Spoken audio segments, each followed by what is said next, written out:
세상에 정말 가치 있는 지식이 뭘까?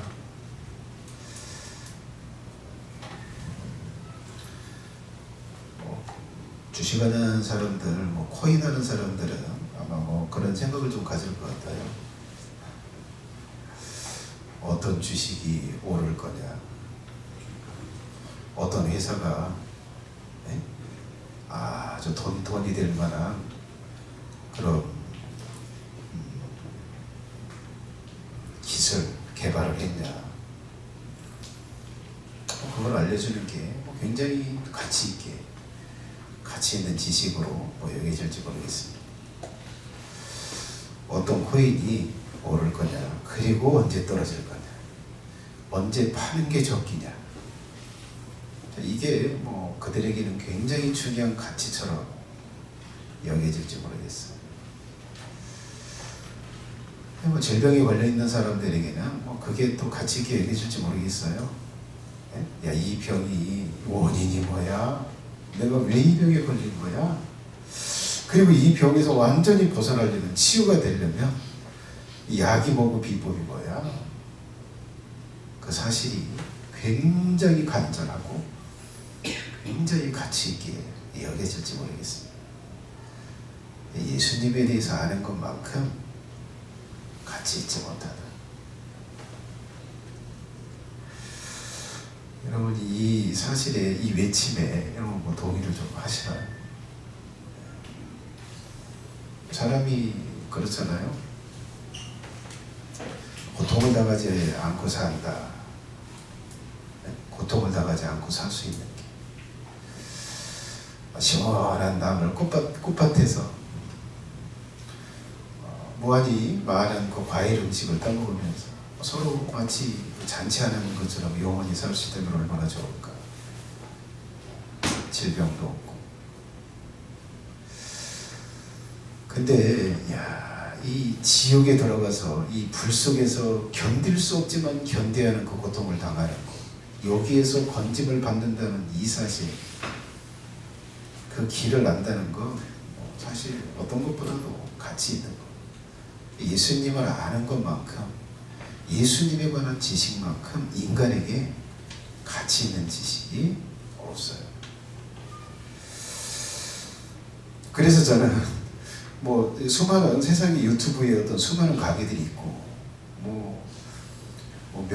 몇십억짜리 아니면 몇 억짜리 강의를 한다고 하는 사람들보다 좀 자부심을 가지고 설교를 합니다. 여러분들도 그렇게 여겨주시나요? 자, 왜 예수님을 아는 것이 가치가 있냐? 왜 예수님에 관한 지식이 정말 가치가 있냐, 인간에게? 그건 지옥에서 인간이 처한 이 저주에서 완전하게 벗어날 수 있게 해줘. 극락의 세계에 들어갈 수 있게 하는, 그걸 알게 해주기 때문에. 그래서 가치가 있는 것입니다. 상당히 몇 주 지난 것 같아요. 몇 주 전에 제가 예수님은 어떤 분이냐, 이 요한이 예수님을 다 경험해 봤어요. 처음에 이 사도 요한이, 제자 요한이 예수님을 처음 본 게, 침례 요한이 예수님을 걸어가는, 예수님 이렇게 가리키면서 봐라, 야 봐라, 세상의 죄를 지고 가는 하나님의 어린 양이다. 그리스도라고 그렇게 가리키면서 해서, 그때 이 사도 요한이 예수님을 처음 목격합니다. 그리고 난 다음에 이제 이 베드로에게 야, 깊은 데로 가서 그물을 던져라, 그렇게 할 때, 내가 밤새도록 고기를 잡았지만 잡은 게 하나도 없지만 당신의 말을 의지해서 제가 한번 해보겠습니다라고 하고 그물을 쳐서 이 그물이 찢어질 정도로 이 고기가 잡혀요. 이게 이제 혼자 그걸 한 배에 다 실을 수 없어서 다른 배를 요청해가지고 이제 같이 건졌는데, 그때 요한이 그 상황에서 그걸 목도했고, 그리고 예수님이 나를 따라라 라고 부르셔서 제자로 살면서 예수님을 가장 가까이서 베드로, 요한, 야고보 이 세 명의 제자는 어디든지 데리고 다니면서 사람을 살릴 때도, 자신의 몸이 하나님의 아들로 그 찬란한 빛나는 모습으로 변화되는 순간에도 이 세 명의 제자 포함된 이 사도 이 요한만큼은 데리고 다니면서 자신의 진짜 모습, 실제적인 모습, 그걸 이제 보여주셨는데, 이게 뭐 또 이 요한이 또 예수님을 버리고 또 배신하고 십자가에 죽으실 때, 그리고 다시 합류하고, 그리고 부활한 예수님을 또 목격하고, 그리고 승천하는 모습을 보고 난 다음에 이제 이 요한복음을 기록했는데, 이 예수님을 자신이 경험한 예수님, 자신이 알게 된 이 예수님을 이제 글로 써서 예수님을 증언을 하는데, 이제 이게 이 10장의 이 본문 내용인데, 이 본문에서는 하나님 예수님이 어떤 존재인지에 대해서 이 어떤 특성들을 여기 함축해서 기록을 좀 하고 있습니다. 우리가 이제 그 부분을 살펴보고 있는데, 지난번에 첫 번째 하나를 살펴봤잖아요. 첫 번째가 예수님은 로고스라고 사도 요한은 말합니다. 태초에 말씀이 계시니라 라고 이야기할 때, 여기 말씀, 우리나라로 번역할 때는 말씀으로 번역했는데 헬라어로는 이 로고스입니다. 예수님을 로고스라고 표현하면서 지금 부르고 있는데, 요한은 예수님을 로고스라고 말을 하고 있습니다. 로고스가 뭐라고 제가 지난주에도 말씀드렸나요? 이 우주, 뭐 영적인 세계, 또 자연적인 이 세계, 이 모든 것을 컨트롤하는 존재, 다스리는 존재, 주관하는 존재, 이게 로고스다. 예수님이 그런 존재다 라고 그렇게 말씀드렸다고 이야기를 좀 했습니다. 자, 오늘은 두 번째인데요. 자, 두 번째는 존재했던 시점을, 예수님이 존재했던 시점을 이야기하는데, 예수님이 존재했던 시점이 태초라고 말해요. 태초.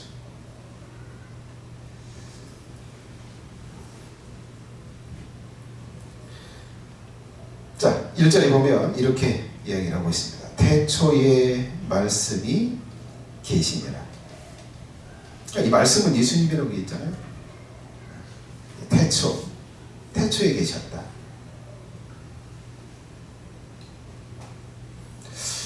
자, 이게 정확하게 무슨 의미일까? 이 태초라고 하는 이 단어를 사도 요한은 헬라어 이 아르케라고 하는 단어를 썼어요.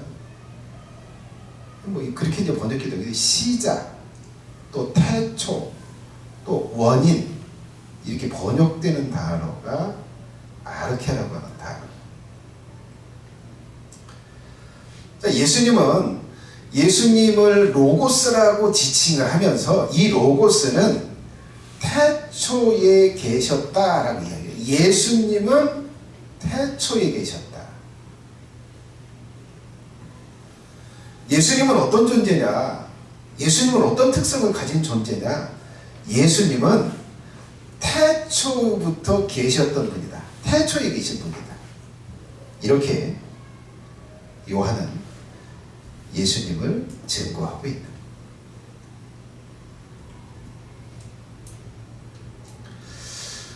자, 이 아르케라고 하는 이 단어가 태초, 시작, 원인으로 번역된다고 했는데, 이 단어의 의미는 그런 거예요.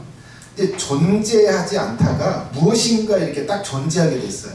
없었어요. 없었는데 뭔가 하나 이렇게 딱 존재하게 됐어요. 근데 이게 존재하기 막 시작한 시점, 없었어요. 근데 이게 딱 존재하게 됐네. 근데 이 존재하기 전 타이밍, 이것이 아르케라고 하는 단어가 가지고 있는 개념.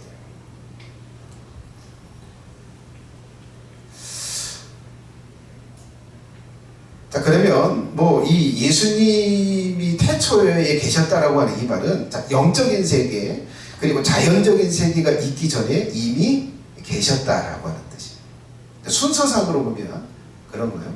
순서상 내려주시겠어요?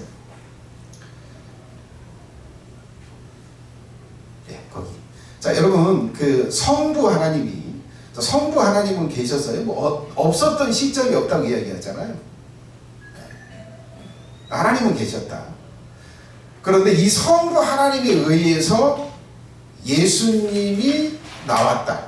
예수님이 나셨다라고 표현해요. 성부 하나님이 계셨고 예수님이 성부 하나님에게서 나왔고 그 다음에 성령님이 나왔는데 신학적으로는 그렇게 이야기를 해요. 성부에게서도 성령이 나오고 성자 예수님에게서도 성령이 나왔다 이렇게 이야기를 해요. 시작적 그런 거 한자 하나님 여기 계셨어요. 자, 여기서 예수님이 나왔어요. 네, 여기서 성령님이 이렇게 나왔다. 근데 이게 순서상 시간상으로 우리가 시각적으로 볼 때 성경을 연구하고 학적으로 보면 이렇게 정리를 할 수 있어요. 하나님은 계셨어요. 하나님 성부에게서 예수님이 나왔어요. 그리고 예수님 또는 성부에게서 성령이 이렇게 나왔다. 시점으로는 뭐예요? 1번, 2번, 3번 이렇게 있다는 거예요. 순서상 그래요. 시간적으로 순서상. 자, 그러면 태초가 뭘까요? 여기서 지금 요한이 예수님은 태초에 계셨다라고 얘기할 때 그 얘기를 하고 있는데 이 다음에 뭐야? 영계. 이 타이밍에 이게 아르케.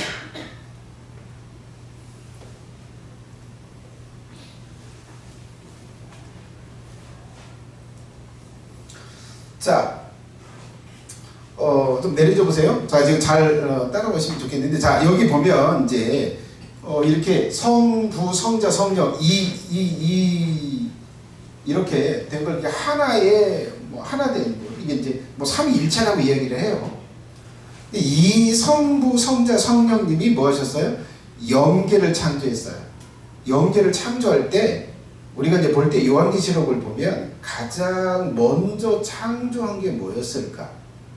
영적인 세계.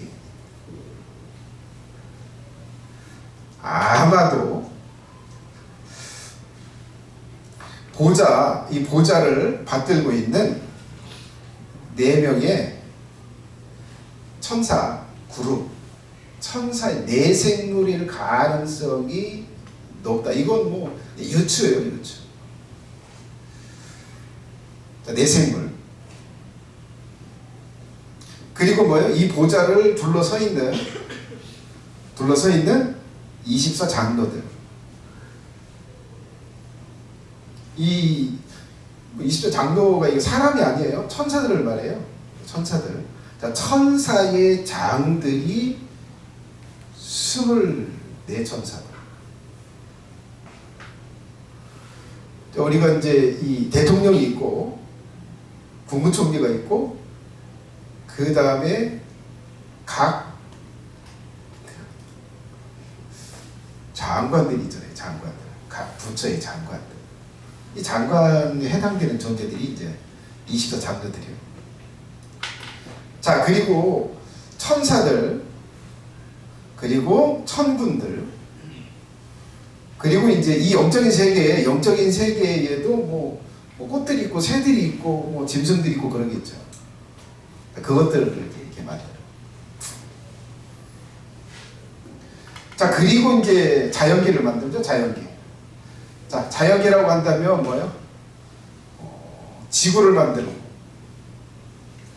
땅과 바다를 만들고 무틀 만들고 식물들 이걸 만들고 넷째 날 하늘에 큰 태양을 만들고 밤에 달을 만들고 그 다음에 지구 주위에 별들을 만들고 자, 이렇게 자연계를 만들었어요. 자, 그 다음에 뭐예요? 6째 날 인간을 만들었죠. 자, 예수님이 지금 요한이 그렇게 이야기를 하는 거예요. 요한이 예수님은 어디서부터 존재했냐? 여기라고 말하는 거예요. 이 시점. 예수님은 여기서부터 계셨던 분이다. 여기에 이미 있었던 분이다. 라고 이야기합니다. 사람들은 어떻게 해서 여러분들은 뭐 어떻게 생각을 좀 하셨습니까? 뭐 성경을 알고 저의 설교를 이렇게 듣고 뭐 이제 성경을 듣고 설교를 듣고 이렇게 가르침을 받았었다면 이걸 익히 들었었을 텐데, 근데 이걸 듣지 않았던 사람들은 대부분 예수님은 뭐 그렇게 이야기하잖아요. 예수님은 뭐 없어. 기독교에서 만든 거야. 역사적인 인물이 아니야. 이 땅을 밟고 산 인간조차도 아니야. 라고 이렇게 생각을 하죠. 그러면 그가 어느 시점에 있었다고? 좀 안다고 하는 사람들은, 믿는다라고 하는 사람은 그러죠. 마리아의 뱃속에 잉태되고, 그리고 마리아의 해산에 의해서 인간으로 딱 태어난 존재, 그게 예수님이지. 이렇게 여기고 있었을 가능성이 높아요. 여러분, 지금 이 사도 요한이 이 요한복음을 기록할 당시에 거의 99%가 예수님은 마리아의 뱃속에서부터 시작된 존재야. 그렇게 알고 있었고 그렇게 믿고 있었어요. 그런데 이 사도 요한, 제자 요한에 의해서 예수님이 시작한 시점은 마리아의 뱃속이 아니다. 여기 태초다. 영계를 창조하기 전에 예수님은 이미 있었던 존재야. 이렇게 요한이 이걸 이야기합니다. 우리가 이것을 들어서 예수님은 마리아의 뱃속에서부터 시작한 존재가 아니라고 뭐 알고 있는 사람은 그렇게 알고 있는, 그렇게 된다는 거예요. 자, 이걸 사도 바울도 골로새서 1장 15절에 이렇게 이야기를 하고 있습니다. 골로새서 1장 15절. 그는 누구를 말해? 예수님을 말해. 그는 보이지 아니하시는 하나님의 형상이요 모든 창조물보다 먼저 나신 자니. 저기 창조물은 자연계의 인간과 동식물과 이 지구와 이 우주의 별들을 말하는 거예요. 여기 말한 모든 창조물은 영적인 세계, 천사들까지 포함한. 사도 바울도 예수님은 모든 창조물보다 먼저 나셨고 거기에 이미 존재했었던 존재다라고 사도 바울도 말합니다. 침대 요한, 사도 요한하고 침대 요한하고 헷갈리지 마세요. 침대 요한도 얘기를 하죠. 요한복음 1장 15절에 이렇게 말해요. 요한이 그에게 대하여 증거하여 외쳐 가로되 내가 전에 말하기를 내 뒤에 오시는 이가 나보다 앞선 것은 나보다 먼저 계심이니라 한 것이 이 사람을 가리킴이라 하니라. 자, 내 뒤에 오시는 이, 그게 누구요? 예수님이죠. 침례 요한이 먼저 사람들 앞에 광야에 나타나서 외쳤어요. 회개해라, 하나님의 나라가 가까이 왔다, 이렇게 외쳤어요. 사람들이 뭐 낙타 옷을 입고 메뚜기나 잡아먹고, 뭐 꿀이나 이렇게 찍어 먹고 광야에서 미친 사람처럼 막 그렇게 하고 있을 때, 야, 저 사람 굉장히 특별하다. 사실 이 침례 요한이 굉장히 특별한 삶을 살았어요. 어렸을 때부터 광야 가서 살았어요. 집에서 산 사람이 아니요. 어렸을 때부터 광야에 나가서 광인처럼 살았던 사람이에요. 그에게 익히 사람들은 소문을 들었죠. 근데 어느 순간 나와서 외치기 시작하는 거예요. 야, 저렇게 특별하게 살더니 이제 뭔가 외치기 시작하니 사람들이 뭐 이적을 행한 건 없어요. 침례 요한이. 사람들이 그런 때처럼 밀려가서 그런 보는 거예요. 그리고 이제 내 뒤에 누가 오신다. 근데 누가 왔어요? 예수님이 오신 거.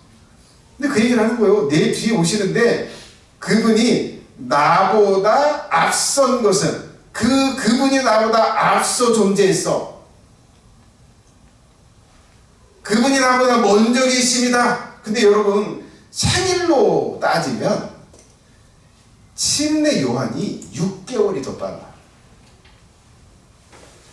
샤가랴에게 천사가 나타나서 이 사가랴는 할아버지가 됐어요. 이제 더 이상 자식을 가질 수 없다라고 본인도 생각했고 마누라도 그렇고, 그 아브라함과 사라와 같이 그랬어요. 천사가 나타나서 너 아들을 낳을 거다. 아이, 뭔 얘기세요? 안 믿었어요. 안 믿어가지고 이 봉어리가 됐잖아. 그런데 기적적으로 이야기를 듣고, 천사의 이야기를 듣고 그 다음에 잉태를 했어요. 그리고 난 다음에 6개월 후에 마리아에게 이제 가브리엘 천사가 나타나. 복받은 여자예요. 지극히 높은 성령이 내게 임하려니 네가 잉태할 거다. 아니, 뭔 소리입니까? 내가 남자를 잡은 적이 모르는데. 그래도 지극히 거룩하신 하나님의 성령이 내게 임해서 잉태하게 될 거다.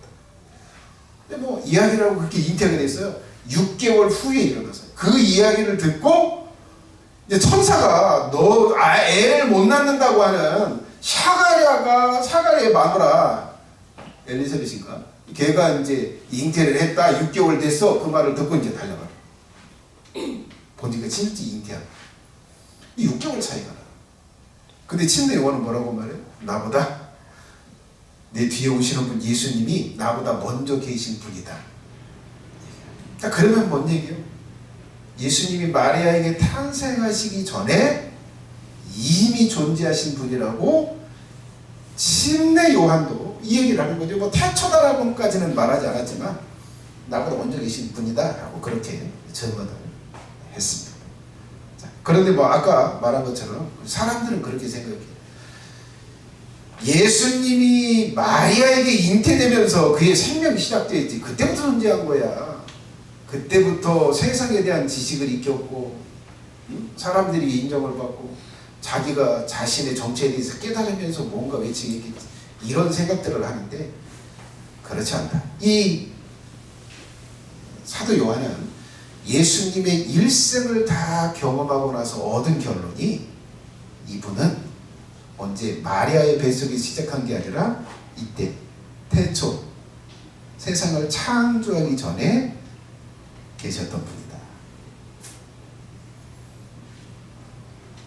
이렇게 증거를 합니다. 여러분들도 이렇게 믿으실 수 있기를 바랍니다. 이것은 참된 진리다. 예수님에 관한. 자, 그래서 예수님이 마리아의 뱃속에서부터 그때부터 인생을 시작하고 존재하기 시작한 게 아니라 태초부터 존재했다라고 이 사실이 한 3가지 정도의 사실을 우리에게 알려줘요. 이것만 좀 간단하게 살펴볼 생각입니다. 첫 번째, 이것이 뭘 의미하냐? 첫 번째는 예수님은 영원한 분이라는 거.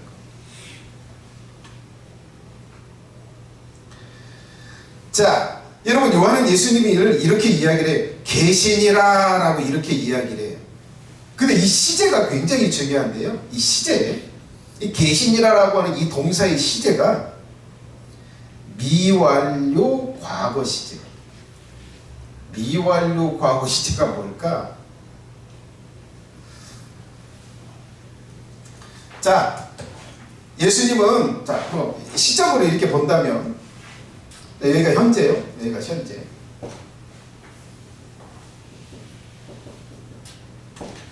자, 여기 계시니라 미완료 과거 시제라고 하는 건 그런 거예요. 자, 지금 여기 시제인데 과거에 어느 시점에 있었어.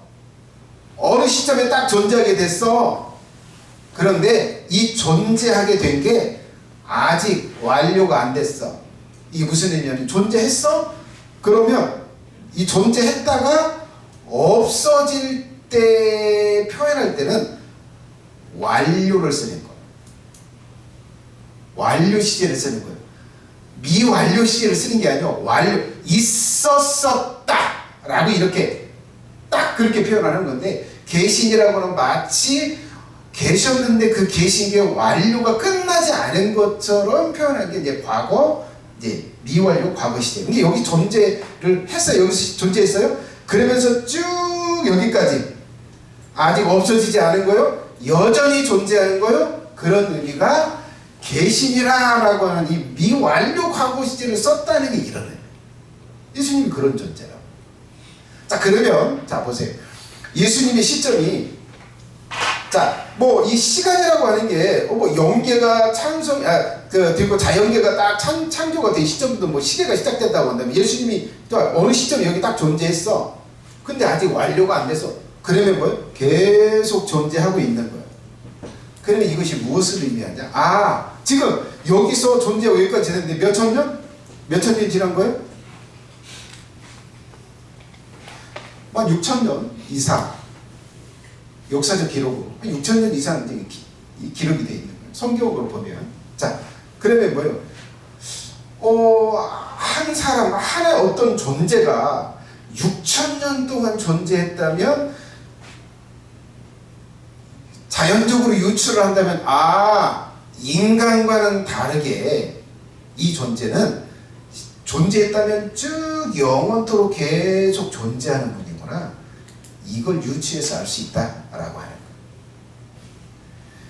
그래서 예수님의 탄생이, 예수님의 존재가 여기다 태초다라고 한다면 수많은 세월이 지났음에도 불구하고 존재한다면 그러면 뭐예요? 예수님은 결론은 영원한 분이구나. 영원히 존재하는 분이구나.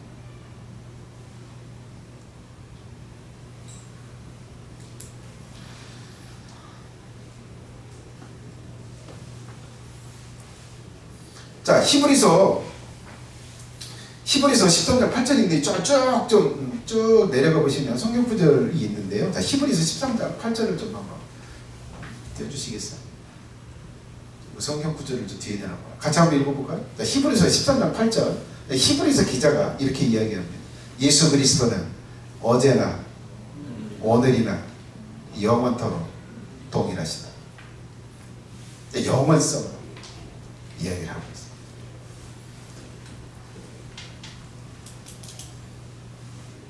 자, 여러분, 예수님은 로고스로서 영원히 존재하는 분이다. 태초부터 계셨다라고 하는 이 사실이 결론적으로는 영원한 분이시구나 라고 하는 사실에 도달하게 한다. 자, 두 번째는 구약의 시대에도 있었고 구약의 시대에도 역사를 하셨다라고 하는 걸 의미합니다.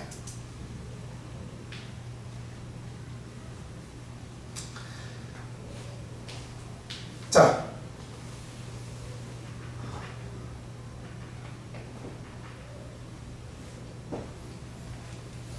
구약의 시대에 예수님이 마리아에게서 탄생하기 전의 시대를 구약의 시대라고 이야기하잖아요. 탄생하고 난 후에 신약의 시대, 죽으시고 부활할 때까지. 뭐 지금까지 이제 신약의 시대인데, 자, 여기까지 이렇게 존재를 했다라고 한다면 뭐 구약의 시대에도 존재했었다, 신약에도 존재했었다라고 한다면 무엇을 의미할까? 이때도 예수님은 로고스로서 사역을 하셨고, 무슨 일을 하셨을까? 창세기 1장 26절에 이렇게 모세는 기록하고 있습니다. 하나님이 가라사대 우리의 형상을 따라 우리의 모양대로 우리가 사람을 만들고 그로 바다의 고기와 공중의 새와 육축과 온 땅과 땅에 기는 모든 것을 다스리게 하자 하시고 우리가 우리의 형상을 따라 우리의 모양대로 우리가 사람을 만든, 여기 복수를 쓰고 있잖아요. 왜 저걸 복수를 쓰고 있어? 왜 단수가 아니요? 성부, 성자, 성령님이 함께 창조 사역에 동참했기 때문에 우리가라고 저기 번역을 하고 우리가라고 지금 말씀하신 거예요. 저기서 예수님이 뭐 하신 거예요? 태초에 여기에 계시면서, 이 시점에 계시면서 뭐예요? 여기 영계 그리고 자연계를 뭐 하셨다는 거예요? 창조하셨다는 거예요. 구약의 시대에 자연계, 인간을 창조하고 해달별을 창조했다, 우주를 창조했다. 자, 그리고 로고스로서 영계와 자연계를 다스리는 일을 했고, 그리고 인간을 구속하는 사역, 인간을 죄로부터, 죄의 저주로부터 구원하는 사역을 언제부터? 이 구약의 시대부터 예수님이 존재하면서 사역했다는 걸 의미하는 거예요. 자, 그래서 여러분, 아브라함에게 여기 이제 창세기 18장 1절에 이렇게 이야기하고 있거든요. 여호와께서 마므레 상수리 숲을 근처에서 아브라함에게 나타나시니라, 이렇게 이야기하거든요. 누가 나타났대? 여호와께서. 근데 저때 새 어떤 사람의 형상을 한 세 개의 존재가 와요. 실제 걸어와요. 땅을 밟고 걸어와요. 그 중에 한 분이 여호와라고 지금 표현하는 거예요. 세 사람이 걸어와요. 한 사람을 가리켜서 여호와를 말하고 그러는 거예요. 자, 그 여호와라고 하는 사람은 아브라함과 거기 서 있고, 두 명의 사람은 어디로 가요? 어디로 가는지 아시는 분? 소돔과 고모라. 소돔과 고모라의 부르짖음이 많아서 얼마나 죄를 짓고 있나를 감찰하러 간 거. 이 두 천사가. 그리고 가서 롯을 구출하죠. 롯의 가족들을 구출하는 일을 하는데, 그 여호와께서 아브라함 앞에 서 계셨다라고 이야기를 해요. 이때가 이게 누구요? 선지하신 예수님. 자, 야곱의 황도뼈를 치면서 씨름을 했다. 그 존재도 예수님일 가능성이 굉장히 높다. 그리고 모세에게 여호와의 사자가 떨기나무 불꽃 가운데서 그에게 나타나시니라. 그가 보니 떨기나무에 불이 붙었으나 사라지지 아니하니라. 여기 나타나시니라, 이게 존칭을 쓰고 있잖아요. 여호와의 사자를 존칭을 좀 쓰고 있는데, 마치 여호와의 사자인데 여호와처럼 대접하라고 여호와처럼 말을 해요. 이 누구냐? 선지하신 예수님.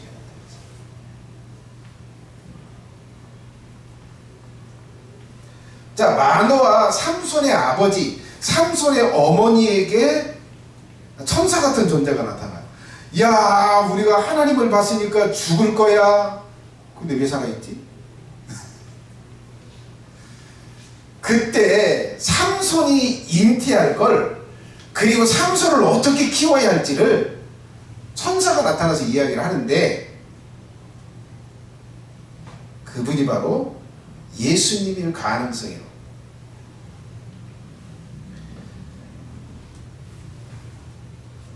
자, 여러분, 모세에게 떨기는 불 가운데 나타나셨지만, 회막의 구름 속에서 또 그 법궤 위에 그 시온소에서 목소리가 이렇게 났거든요. 여호와께서 가라사대라고 하는, 여호와께서 가라사대라고 표현한, 모세가 표현한 그 모든 건 하나님이 성부 하나님이 나타나서 족족 그걸 이야기한 게 아니라 구약의 선지하신 예수님이 그렇게 사역을 했을 가능성이 굉장히 높습니다. 성부 하나님이 아니라 성자 예수님, 여호와의 사자로서. 자, 이렇게 구약의 시대에도 예수님이 살아계셔서 사역을 하셨다 라고 합니다. 그것을 알 수 있게 해준다. 세 번째 사실 알게 해준다. 같이 한번 읽어볼까요? 한번 시작. 지금도 살아계시고 미래에도 살아계실 것이고 미래도 일하실 거예요. 자, 아까 읽었잖아요. 예수 그리스도는 어제나 오늘이나 영원토록 동일하시니라. 예수님의 존재, 예수님의 신성, 예수님이 하시는 역할, 예수님의 영원성, 예수님의 사역, 이 모든 게 뭐예요? 어제, 과거, 그리고 지금 현재, 그리고 미래에도 그런 사역들을 해가실 것이다.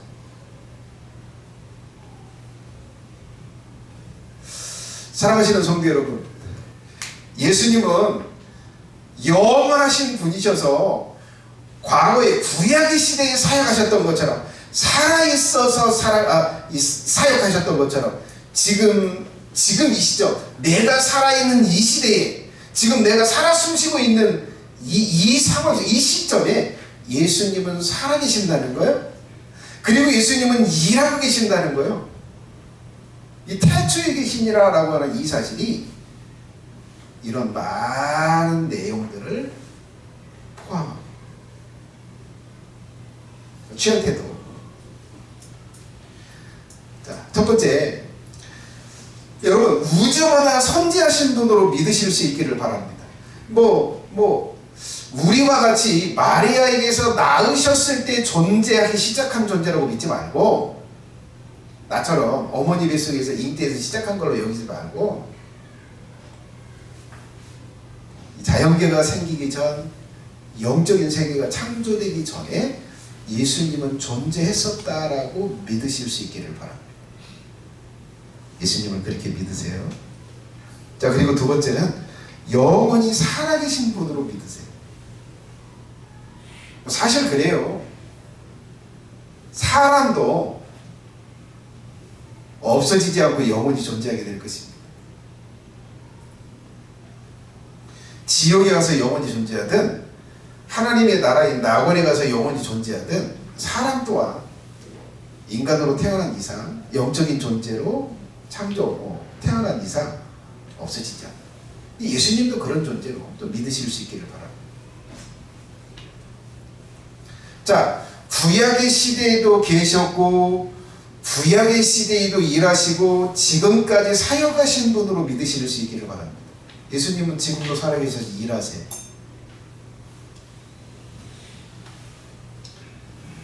자, 그리고 실제로 살아계신 분으로 믿고 대우를 하시기 바랍니다. 예수님을 우리가 저번에 그렇게 좀 살펴봤잖아요. 예수님은 로고스다. 여러분, 사람들이 그래요. 정치 이야기는 하고 싶지 않은데, 지금 윤석열의 대통령이 이제 감옥에 갇혀있는, 구치소에 가 있는 그런 상황인데, 그런 거죠. 사람들이 그렇게 생각해요. 야, 이 대통령 하나 바뀌면 경제가 살아날 것 같고, 이 대통령 하나가 경제를 죽이는지 살리는지 막 이렇게 할 것 같죠. 그러면서 이 선거 시즌만 되면 굉장히 많은 사람들이 무엇을 푼다면, 야, 대통령 이번에 좀 제대로 뽑아가지고 제대로 좀 경기를 좀 살려보자, 좀 살만한, 좀 서민이 살만한 좀 세상을 좀 한번 만들어보자 라고 꿈을 꾸고 그런 시도를 하지만, 이 100번이면 100번 다 실망을 하고 있거든요. 노무현 같은 위대한 대통령도 그걸 실현을 못하고 실행을 못하고 죽임을 당했어요. 온갖 회방을 받고 못 펼쳤어요.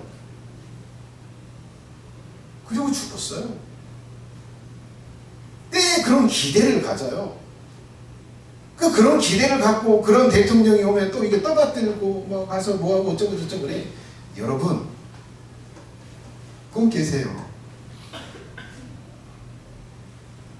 그런 존재를 높일 필요도 없고 그런 존재에게 그걸 기대할 필요도 없어요.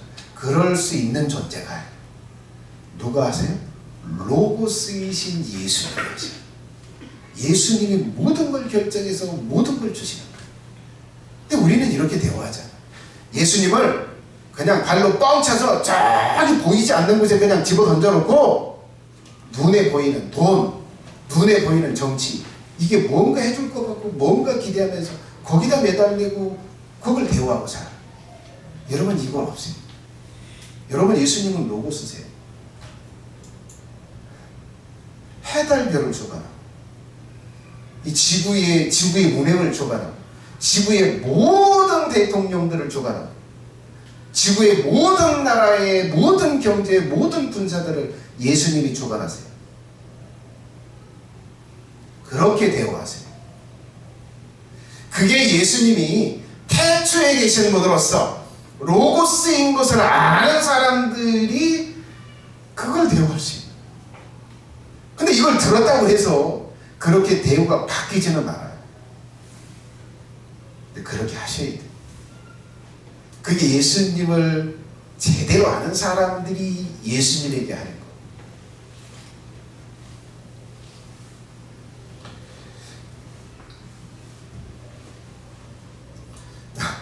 자, 여러분 지금 파충류와 관련된 그런 어떤 이제 법안이 국회에 상정이 됐는지 어떤지 잘 모르겠어요. 이제 초관을 이렇게 잡아가지고 이게 이제 파충류와 관련된 이런 부분들이 이제 판매하고 양육하고 이런 관계에 대해서 이제 규제를 하는 법안들이 이제 만들어지고 있는데, 여러분들 그런 부분들이 어떻게 결정되느냐에 따라서 이 시장이 죽느냐 사느냐 이게 이제 결정이 되는 거예요. 그래서 이게 챙겨갔지. 혜성이나 또 그런 부분에 대해서 이제 몇 프로 이렇게 받나요? 혜성이 엄마나 나나 이런 분들이 영역이 조금 있는데, 그런 거 여러분 제가 어떤 태도를 취할까? 누구에게 이걸 가능하다라고 인정하고 또 그걸 변화시키기 위해서 내가 누구에게 뭐라고 어떻게 할까요? 여기 자리 깔고 여기서 무릎 꿇고 예수님께 기도합니다.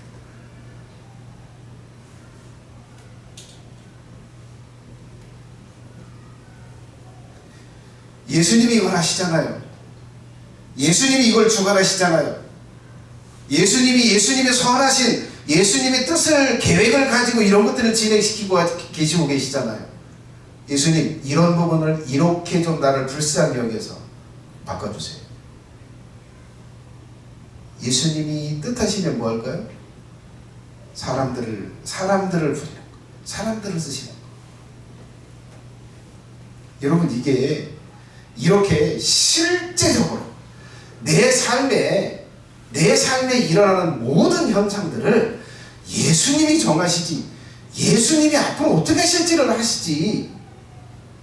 그래서 예수님께 그 문제를 가지고 가고, 그래서 예수님이 어떻게 내게 관심을 좀 가지실까. 내가 처한 이 문제를 예수님이 좀 관심을, 그래? 내가 더 편하게 해줄게. 그래? 네가 그걸 원해? 내가 이거 바꿔줄게. 이렇게 하실 수 있도록 뭔가 해야 하지 않겠어? 이게 예수님을 로고스로 믿고 태초에 계신 분으로 믿는 사람이 취할 수 있는, 이게 진짜 예수님을 제대로 대화해요. 제가 그 얘기 했잖아요. 여기 뒤꿈치가 아파가지고 뼈가 금이 난 것 같아. 근데 너무 통증이 심한 거예요. 안 아파서 한 2년은 그냥 욱신욱신 하다 말았는데 이 통증이 너무 심한 거예요. 엑스레이 안 찍어보고 병원 가서 진찰하고 뭐하고 이렇게 해가지고 엑스레이 찍고 이게 또 깁스를 해야 되나 뭐 해야 되나, 이게 약을 먹어야 되나, 이거 안 하고 뭐요. 여기 와서 무릎 꿇고 예수님 이게 금이 간 것 같아요. 예수님이 하실 수 있잖아요. 치료해 주세요.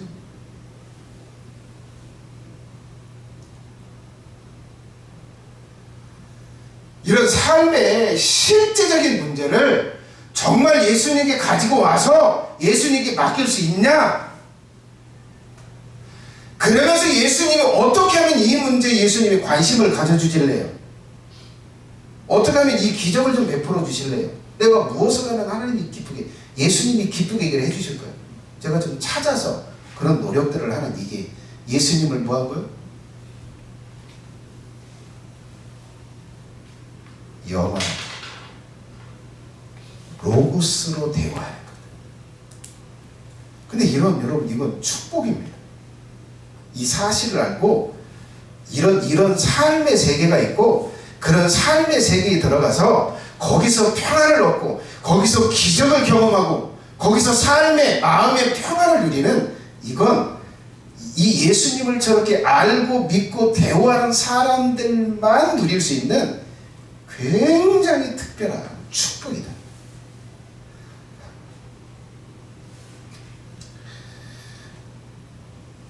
근데 여러분, 그래요. 하나님이 예수님이 이 세상을 창조하실 때 믿잖아요. 그런데 그래요. 저는 이제 그랬잖아요. 여기 이제 뒤꿈치가 뼈가 좀 금갔을 것 같던 그런 통증이 있고 했을 때 저는 예수님께 이제 맡겼잖아요. 보통 사람들은 그래요. 예수님을 굉장히 무시합니다. 아무것도 할 수 없는 존재로요.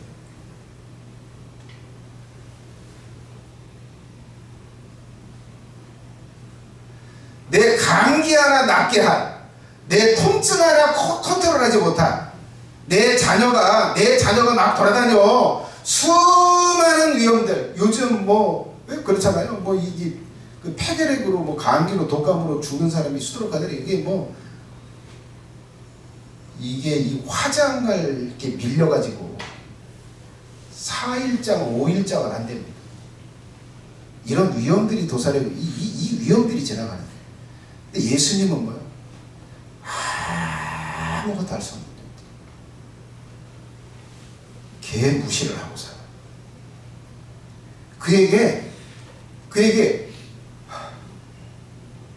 뭐 하나도 내 삶에 실제적으로 내 삶에 도움이 될 만한 어떤 것, 그 일을 어떤 것도 할 수 없는 존재로 여겨요.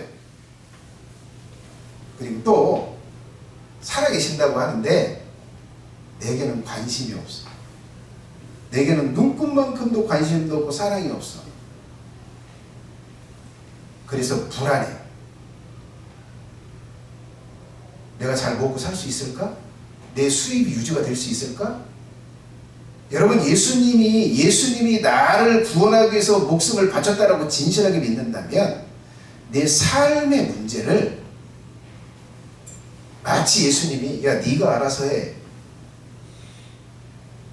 이렇게 여기면서 그렇게 사랑 없이 그렇게 나한테 관심 없이 그런 존재로 여기고 두려워하고 근심하고 걱정하고 이럴까 저럴까 이러지 않는다.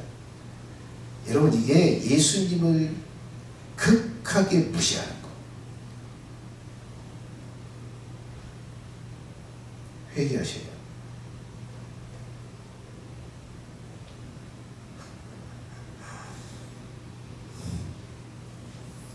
생각 속에서는 예수님을 내가 얼마나 존중하는데요. 예수님을 내가 창조주로 여기고 예수님을 영원한 존재 로고스로 믿어요. 모든 걸 컨트롤한다고 믿어요. 그리고 나를 사랑하는 으로 믿어요. 그런데 실제 내 삶에서는 어떤 것도 해주지 못하는, 어떤 것도 하지 않는, 어떤 것도 관심을 가지지 않는, 어떤 것도 신뢰하고 맡기지 못한 그런 존재로 여기고 살아.